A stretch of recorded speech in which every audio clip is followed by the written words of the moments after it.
Yeah, in case you've been out of it just for a little bit and looking to get back into the game right to the match, Sintolol versus Yocto. It is going to be Sintolol on the Rogue, Yocto on that Warrior. We'll be getting deck lists here momentarily as well.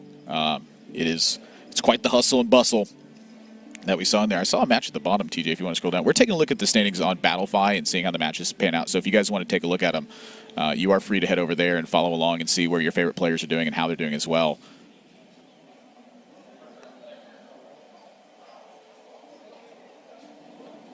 Osaka versus Fujitora taking place out in the field as well. WESG winner versus the 2015 world champion, kicking it off in round one. But here we are, Yocto taking on Sintolol in this one.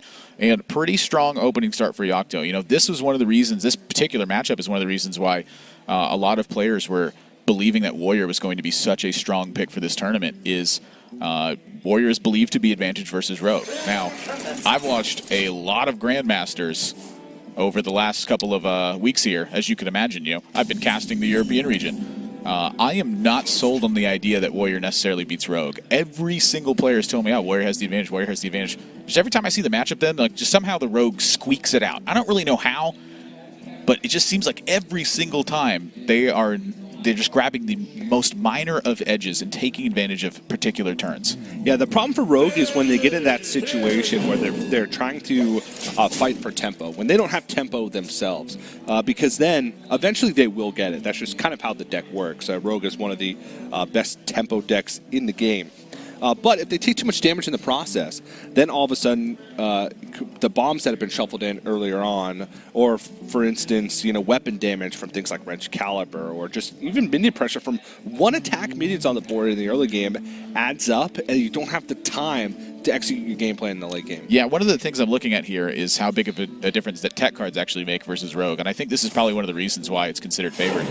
The early one-drops for Yocto here do add pressure to Sintolol. He only has one way to potentially sustain himself in the matchup, which is going to be exactly Ziliax.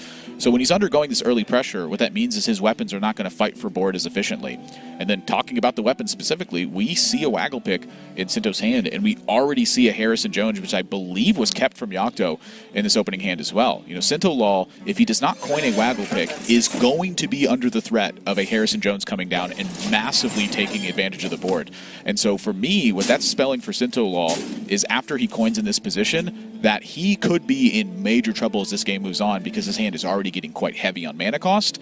The one-cost minions are starting to chip him away, and Harrison Jones is locked and loaded for Yocto to swing back a Waggle pick. Yeah, the one thing about the Waggle pick in this lineup, we can see Sinto's playing the Spear of the Shark. He's got Blink Fox.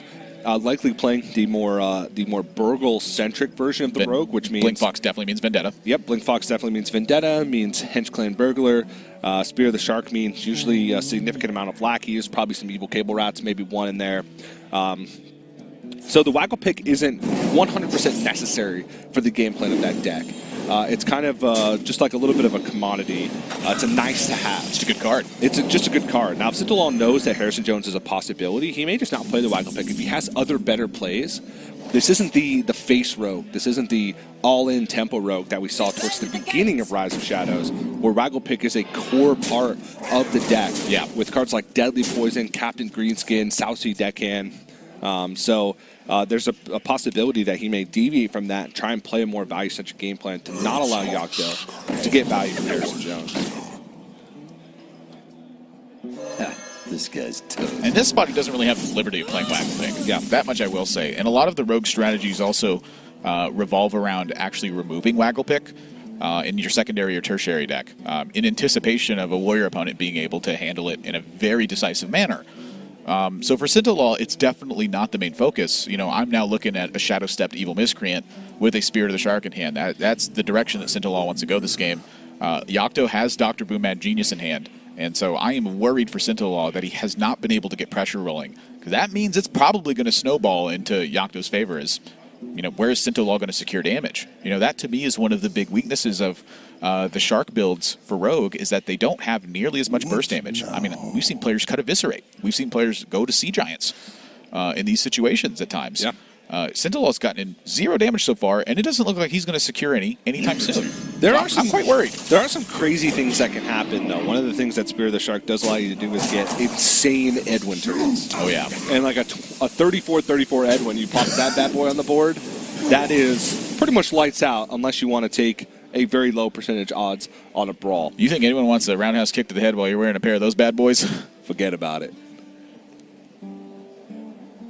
There's no Edwin in sight for Sinto, though. No, but does have Spear of the Shark, has Evil Cable Rat, but again, he's got a rumble. Has to kind of fight for the board, and finally, kind of a sign of life for Sinto here. He has nearly full control of the board.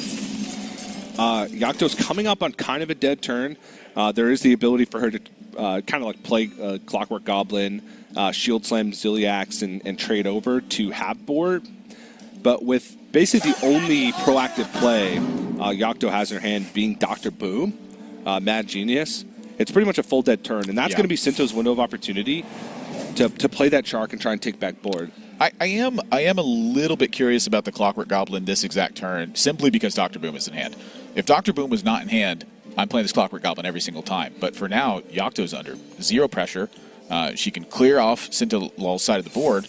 And, leaving your side of the board empty is dangerous, so I'm not going to fault anyone for playing Clockwork Goblin here. But at this stage, I think Yocto definitely has the freedom to potentially just keep Sintolol at bay for the entire game and actually just eliminate resources over and over again.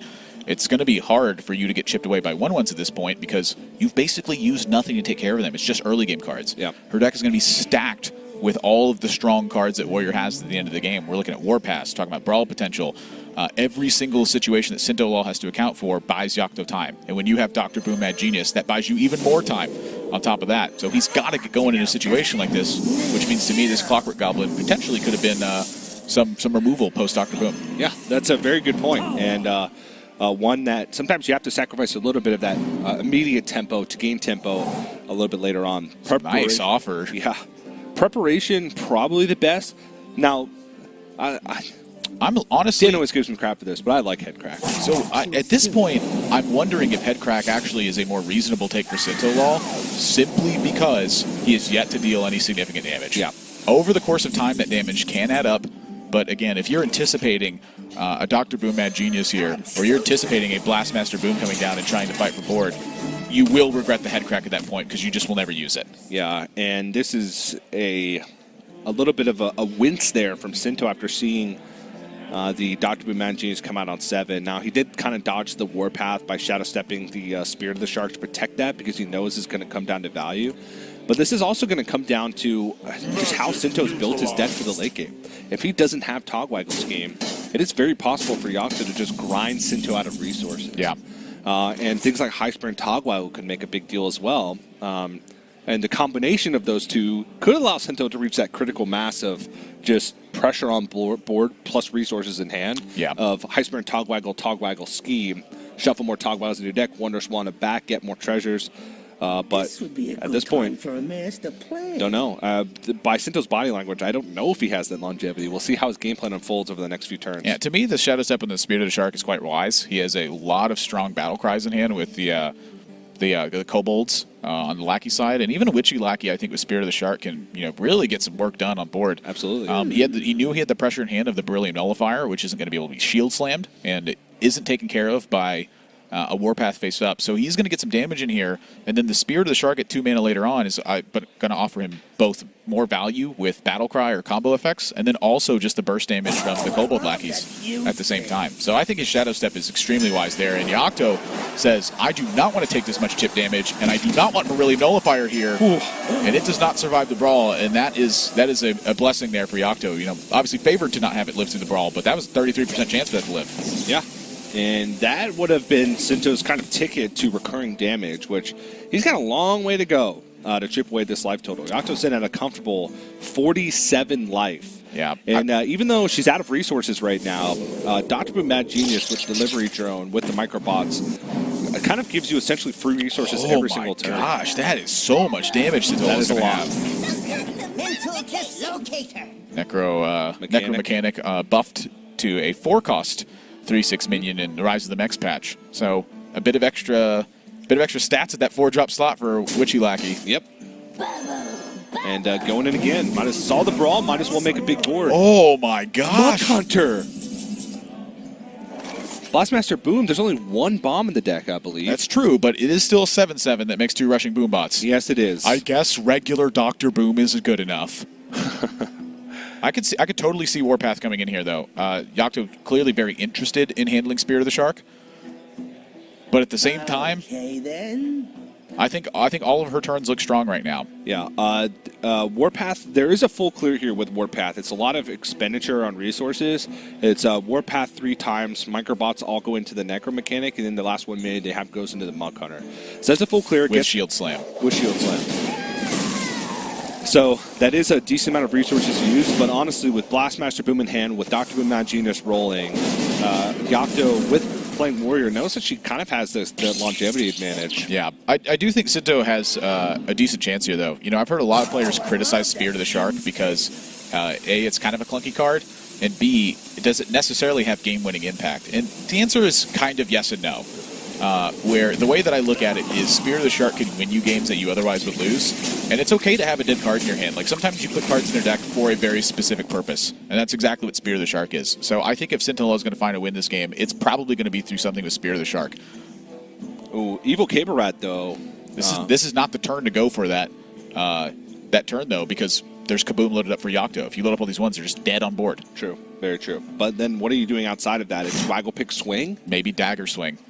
But you've been seeing that Yocto's been holding on to a far left card that was kept in the mulligan. Exactly. What could it be at this point? What could it possibly be? And I think it's effectively down to Harrison Jones. So the cards that I think Yocto could have potentially held on to this game. Brawl. Against Sinto's Rogue deck, she's going to have an opportunity at some point to brawl a wide board. She used a Brawl earlier this game, so that's going to come down to 2 copies. TJ and I are still waiting on deck lists as well, so we're working with some general information here. As much information as you guys are. Yes. We're on the same boat. And so kind of taking a look at it from a top-down perspective, it could still be Blastmaster Boom. I think that's a card you could potentially keep in the matchup. I think when you think about it in a top-down perspective, the most likely card is Harrison Jones, and Sinto has not at all looked for a turn to use Waggle Pick. And so to me, this is bootleg Shadow Step that he wants to use here. Have a wide board position so that Harrison Jones comes with a cost, and at the same time have some things down that you don't mind getting back in hand. All right, so this presents somewhat of an awkward situation, at least from Sinto's perspective, where he says, yes, you can Kaboom, but that's an Archmage Arugal from the Faceless Lackey, which could give Sinto even more value if he draws a minion from his deck. Which a key minion, too. A key minion, Hedge Clan Burglar, or High Spear and Togwaggle, another Blink Fox. Yeah. Anything to just keep the resource generation going, because Sinto's game plan here has to be present a threat, wait for it to be removed. If it's removed, present another threat, repeat until threat sticks. Yes, and honestly, that's one of the reasons why I think that a lot of the rogue decks that are played right now are strong against Warrior, is they do not slow down on gas for quite a while. Yeah. Sometimes they don't stop at all. You know, Sinto this game has drawn a single copy Blink Fox, and he's drawn no Henge Clan Burglars. All of his Spirit of the Shark benefits have basically been Lackey effects and then Evil Cable Rat. Like, he hasn't really had an opportunity to super manipulate them because he hasn't had the threat potential.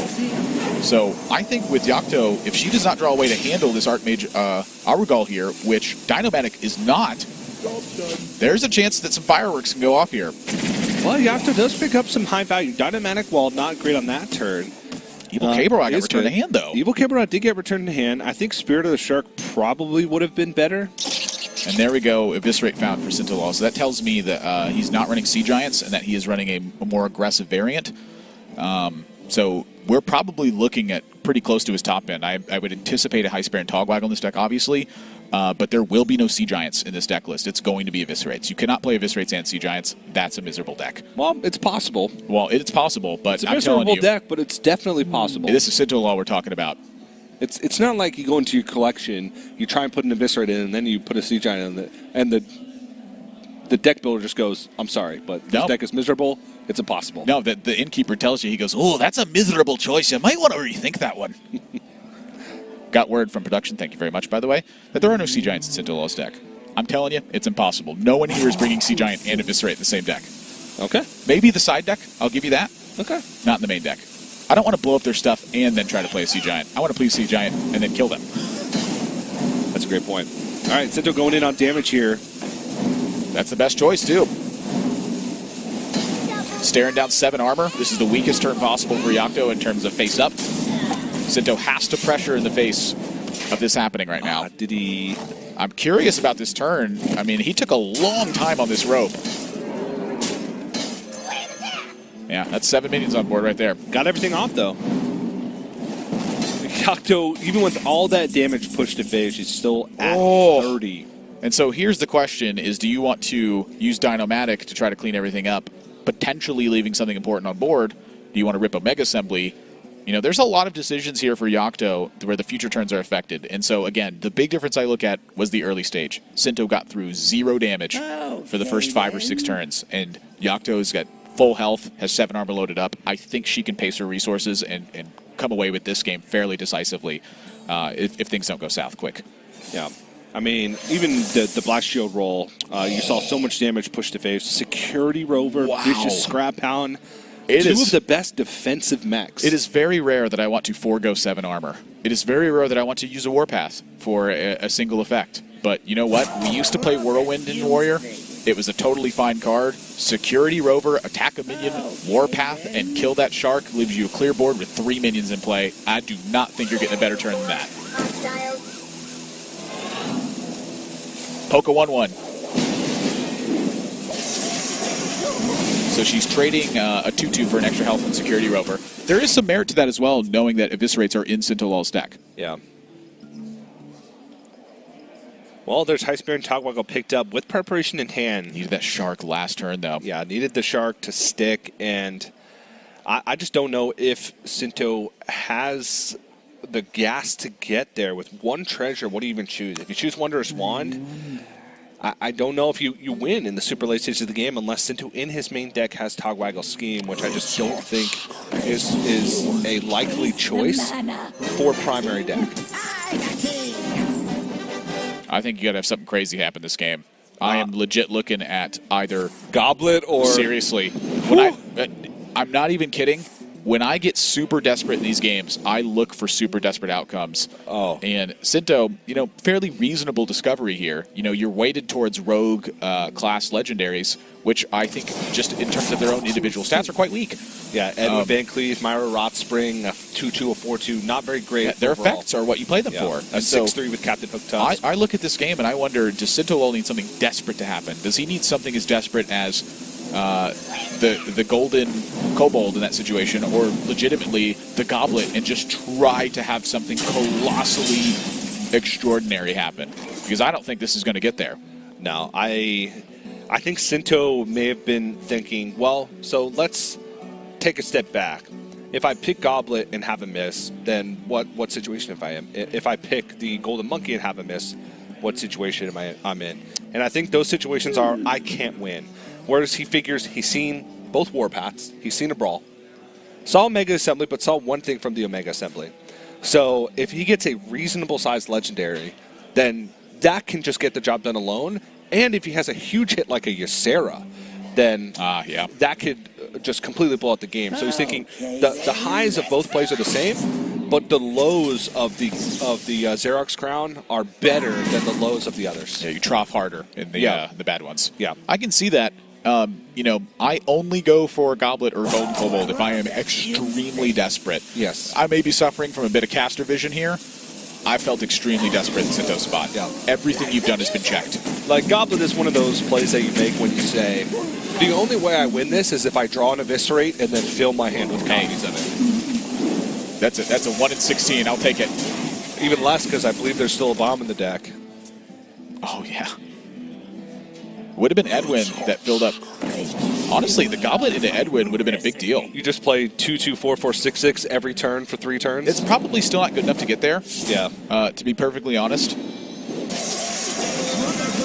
But your push on the crown failed, and so you probably are just done this game. Yeah, I think Yocto at 30 health still with Dr. Boom. I'm sorry, with Blastmaster Boom in hand. Now the first wrench caliber of the game drawn for her as well.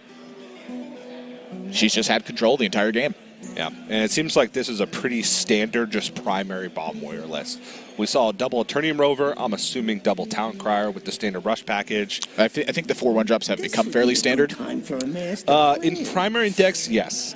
Just because 1-drops are pretty decent against everything. There's just some matchups. That's where your secondary, tertiary deck come in, where you just don't want the 1-drops. You'd just rather have more gas. Looking to even close it out at this point. She goes, you know what? Sintolol has had some pretty miserable-looking turns the last couple turns. He's got 1 card left. This boom closes the game. And she's right. Yocto, game number 1, very decisively over Sintolol. And again, the early importance of 1-drops making a big difference for Yocto in this game. And that, to me, is why the 1-drops have become so standard in Warrior. It has given me a weird look now. So I got word that Sinto has moved to his tertiary deck, and the inclusions that he's put in are 2 Novice Engineers, Myra's Unstable Element, Myra Rotspring, 2 Novice Engineers, a Myra Rotspring, and a Cairn Bloodhoof. Okay, so 2 Novice, a Myra Rotspring, the actual Rogue Legendary, not the Element. The actual Rogue Legendary, Myra Rotspring, and a Cairn Bloodhoof. Okay, so that's an interesting thing to talk about. So the first thing that comes to my head is what Rogue or neutral Death Rattles make a big difference versus Warrior, because the plan at this point for Sinto clearly means pressure. You're adding in Novice Engineers to combo with your Sharks, so that way you can dig deep into the deck and find your key cards. Myra Rotspring, it does double activate with Shark in play. Yeah. So that's pretty interesting. That just gives you a lot of minions at that point. And it gives you a lot of value. It's a ton of value. Now, Myra Rotspring is expensive. It's a Battlecry, discover a Death Rattle minion, and then also gain its Death Rattle. So with the Spirit of the Shark, you discover a Death Rattle minion twice, and then you gain both of those Death Rattle minions Death Rattle. That's a big turn. It is a big turn. Now, haven't seen it yet. I do want to talk about the cards that Sinto executed to make this happen. SI7 Agent, Myra's Unstable Element, Sap, and Waggle Pick. Makes perfect sense to Great me. exclusions. Yeah. So it seems like this deck is specifically designed to beat Warrior. It doesn't have Togwaggle Scheme. I have liked the Togwaggle Scheme version of anti-Warrior Rogue the best. But I'm open to new ideas and new things, and Myra Rotspring is definitely a new idea and a new thing. Well, I'm certain you can hear me cracking my knuckles because I'm thinking about this, and I love this pressure plan, actually. You know, I remember when Myra Rotspring actually was spoiled when it was released in that set, and I heavily criticized that card. I said, these stats are just not good enough. Right now, the game is about taking advantage of the board by snowballing it in your advantage. At the time, that was true. Now, I feel like so much of the metagame is how strong your minions get in terms of, you know, the amount of value they produce versus the amount of output they have when they're unchecked. With a 4 attack on the front end, that's a strong minion that connects for a reasonable amount of damage. And then number 2, it's already provided you its value on entry. Against a deck like Warrior, the slow part of it is okay. I don't think Warrior's going to tempo you out as the rogue player. Their main goal is to get past the early stage with a strong defense. So Sintolol, kind of looking at that last game, he ran out of stuff to do. In this game, I think it's quite unlikely he runs out of stuff to do because he's packed extra card draw to dig into the deck. He's taken out cards that are weak to counterplay, and he's added in cards that provide a substantial long-term benefit. And so to me, the pressure plan is very clever. I love it.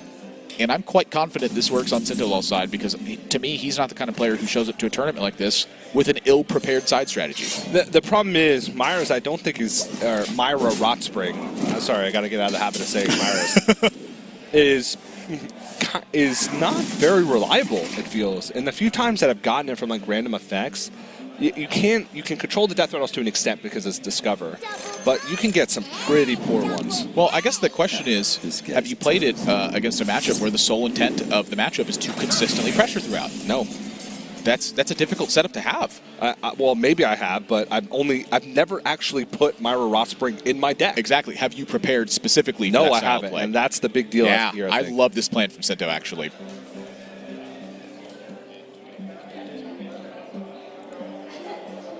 I mean, Yocto stuck with primary in this game, so nothing has changed for Sintolol. Now, he doesn't know that just yet, but I'm imagining when you take a look at secondary and tertiary, that's something he greatly can anticipate. Yep. Taking a look at Sinto's specific deck that he has used here, he hasn't removed all SI7 agents. He hasn't removed all the Waggle Pick. copies, it's one of each that have been removed. So in addition to having this stacked value package in here, he also has kept range in his list. So Yocto does still need to think about Waggle Pick. There's still one. Still a life drinker as well. So just to kind of a lot of gas, but also the value generation. This is a very interesting list from Sinto. As I finally figured out how to get the deck list up and going. Was this your fault all along? I got word that I needed to log into Battlefight to see the deck, so. Thanks, TJ. Got it. We're good now. But Yocto did stick on her primary deck, and it's pretty much as we expected. It's a very standard primary warrior deck with the 4 1-drops, double Turning Rover, double Time Card. It does have double Omega Assembly, a Snip Snap. But on that standard, tops out at Dr. Mad Genius, so no Elysiana. Rise of the Mechs just came out, huh? Yeah. Snip Snap! Street Smart! That's how you take advantage of board. I love Snip Snap. That does give us some insight into game number 1 from Sinto as well. It's an open decklist format. However, you do not know which of your decks your opponent is playing in games 2 and 3. They do not have to announce it. It's largely anticipatory, but you do not have to actually announce it. So for Sintolol here, if you look at Yocto's secondary and tertiary decks, it's very clear that she's sticking to the primary list, which means that his play strong after the Brawl and after the Warpass was quite justified in that regard. So that is something to think about. Lone copy of Brawl for Yocto on the far left here. But Sinto, he's packing this game. I think he is in a fantastic position. That's often what an early Heistbrand Togwaggle will offer you. But also, Yocto has not had as strong of early game, albeit a Security Rover sticks to board. Yeah, Security Rover of the 1 health buff from 5 to 6 in the Rise of the Mechs. It was one of those minions that you never really put in your deck, but you were always happy to see it from Omega Assembly, which is kind of weird. Goodness, this turn. Very good. And the funny thing is, Sinto does have a swipe. Now, it doesn't cleanly deal with it because of the Security Rover. So it's kind of funny that this... Yeah, because they're boom bots. And because they're boom bots and they're going to deal significant damage. But this is Yocto's push. Yocto, what she has left in her hand is just a Militia Commander and a Turning Rover. Everything is defensive. Look at me with that prep draw. I'm the old Innervate school. Swipe. I'm the old school druid now. Innervate Swipe! Oh my god. Yup. This is a really tough turn for Sinto, though. The boom bots mess with all of your combat math here. Yeah. If you choose to swipe before you attack minions, which right now are not efficient attacks, you might not be able to attack. Yeah. So for Sinto, he has to put stuff on board to try to absorb these hits and then figure out the follow-up to it. Oh, he's going to go with the Wonder Swan first. I would like 3 free cards, yes. Yep. And when I say free, I mean 0 cost. Maybe can put more minions on the board. Spirit of the Shark. Getting a Shark at 0 mana is a major deal. 4 mana on that card restricts the amount of combos and battle cries that you're going to be able to get from that. When it's at 0 instead, you just double them because you feel like it. Yeah. That's not fair.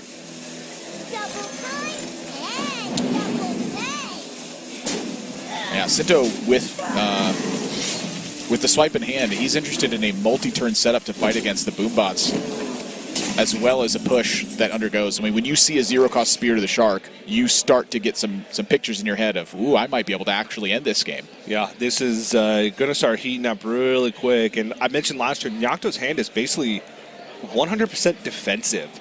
While she does have 2 bombs shuffled into Sinto's deck, she just has Warpath Brawl, Shield Slam, Eternium Rover, Militia Commander. The board?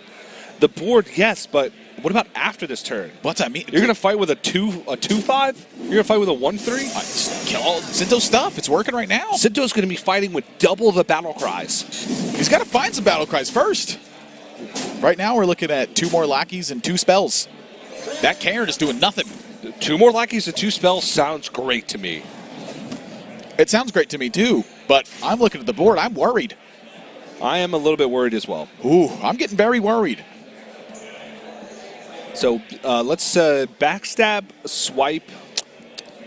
There's also the Waggle Pick to factor into this scenario. Oh, that's a really good point, actually, is the Waggle Pick and how it will interact with the board. So this is clearly the swipe turn for Sintolol with not only Ziliax in hand, but also knowing that he can defend himself quite well. The pressure from the boombots is actually somewhat nominal. Pretty average damage. 3 Boombots dealt 7 damage there. The average damage is 2.5. So I want to shout out to Sintolol here for playing quickly in the random situation effect. absolutely. One of the things I have seen players do time and again is take too long with random outcomes. There's so many outcomes possible that, in my opinion, you need to see them before you start thinking about them, unless it's a fork and decision play. For Sintolol here, it is a sequencing and decision, not a fork in it. So he needs to be playing that quicker, because look at this. He pretty much started playing at the start of that turn. Rope is burning.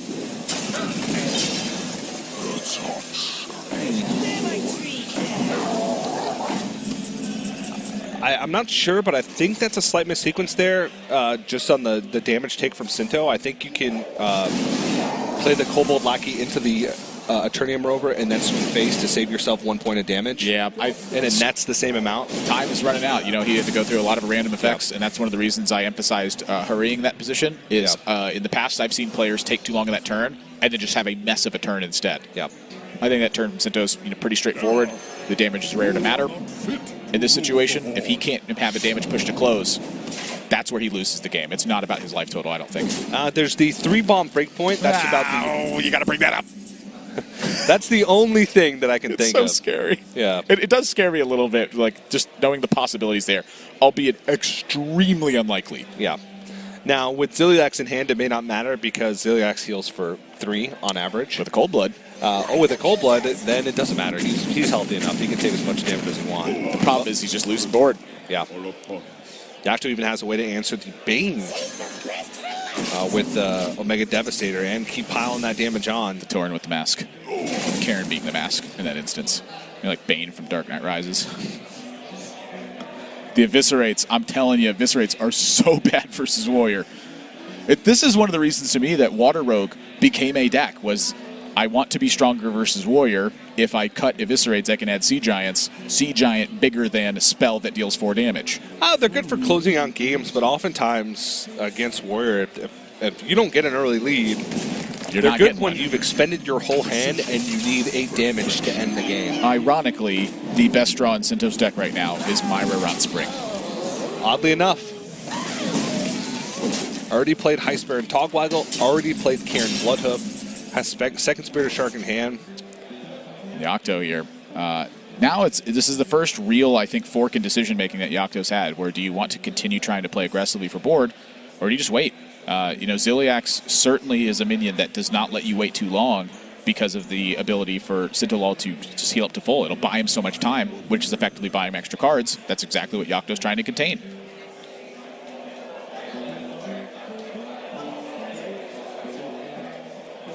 One thing to know, Yocto does not have card draw outside of Shield Block. There's no Acolyte of Pain.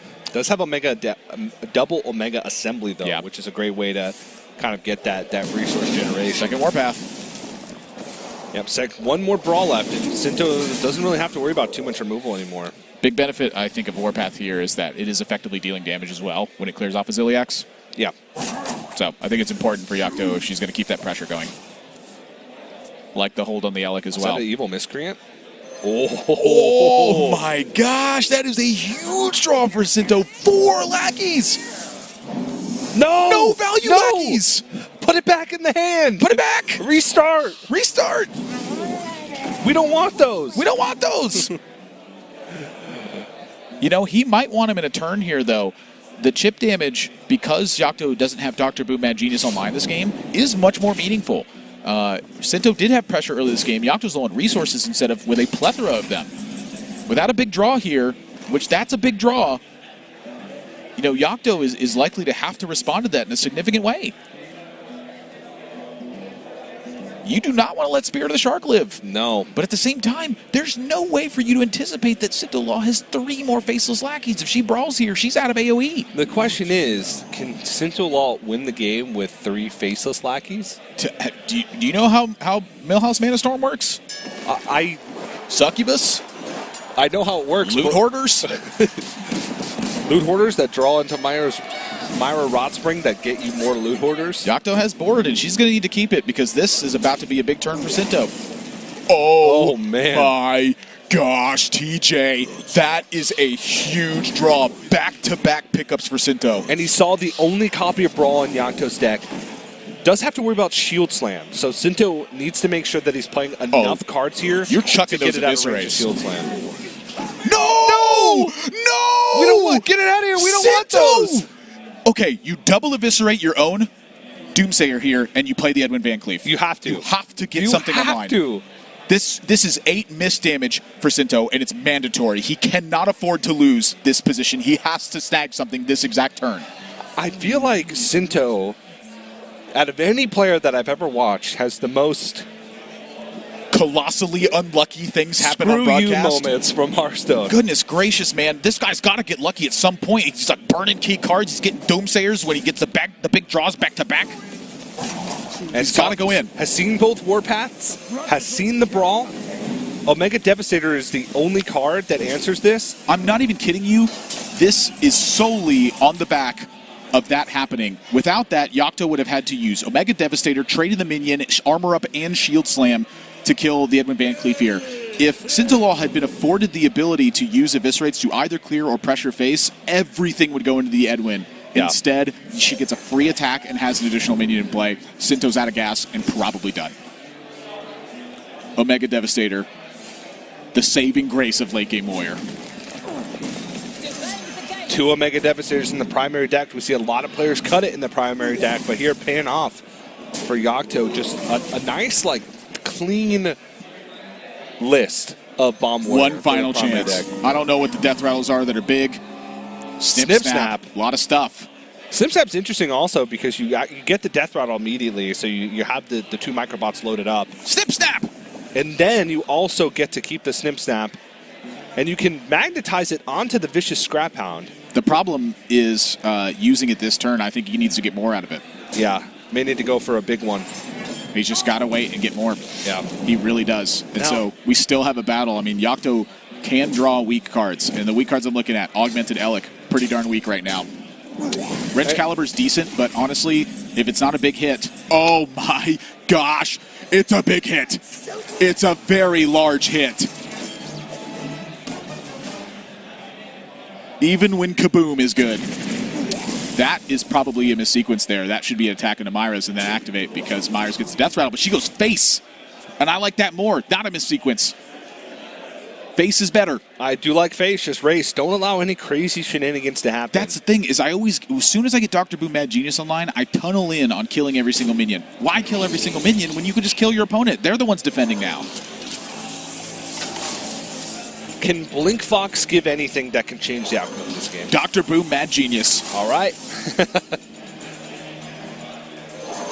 Snip snap! The question is, what will Sinto get from the Blink Fox? Shield slam. At this rate. Sinto still has bombs in his deck. Dynomatic is pretty useless here. Scrap Hound, not very strong either. But Yocto's got so much health to work with. 35 life. It's true, but Still bomb cards in the deck. Sinto's at 9 health. man, I'm telling Zilliax you, has been used. 2 turns of this dead nonsense is all it takes for Sinto to pull back into this game. This is turn 1 of that. He has hope. Ooh, that one hurts. Ooh, that draw hurts. I mean, you can't draw a hit every single turn at this point. This I mean, has he's to be drawing. the biggest Blink Fox. What? No way! Ooh! Let's go! We got a game! I've been having this thing lately where I've been calling cards, and it has been turning out very well for me. Yeah. Now, to be fair, I said Dr. Boom Mad Genius in that one. However, I prompted you. Yes, you prompted it. It's teamwork, TJ. And That's this is 4 bombs coming, though. So Yocto, I think, still has the advantage because the bombs.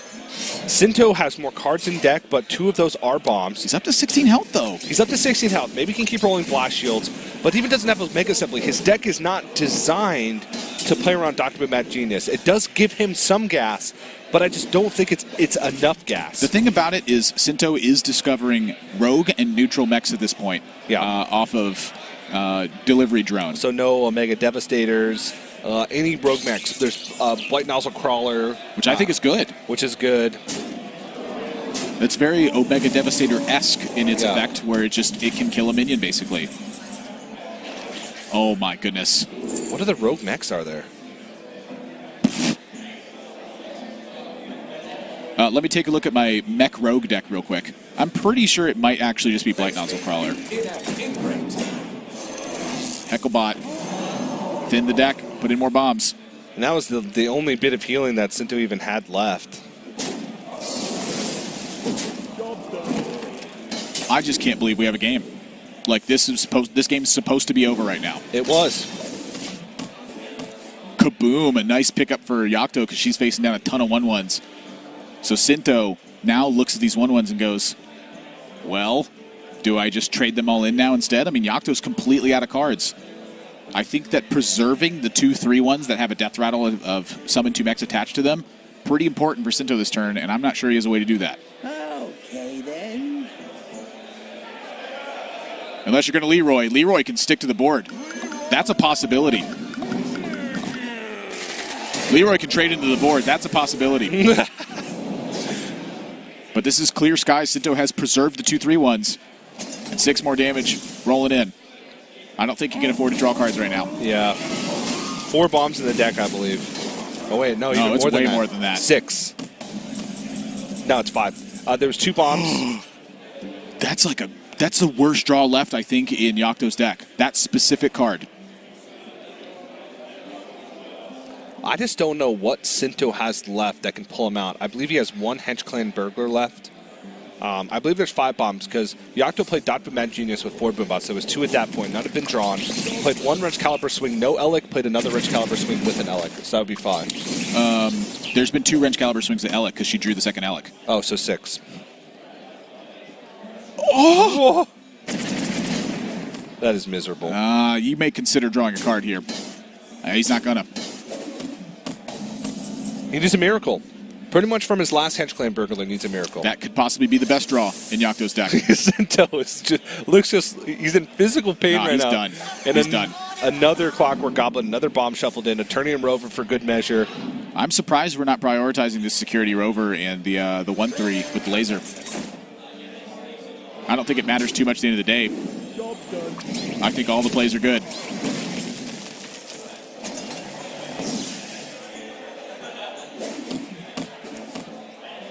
Number one.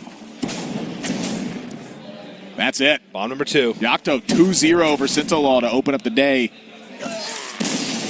And I'll tell you what, Sinto, he faced some unfortunate luck, but he always delivers one heck of an entertaining match at that one. But Yocto, talking about it, queued for this event pre-rotation. So back before we had a standard rotation take place, when Death Rattle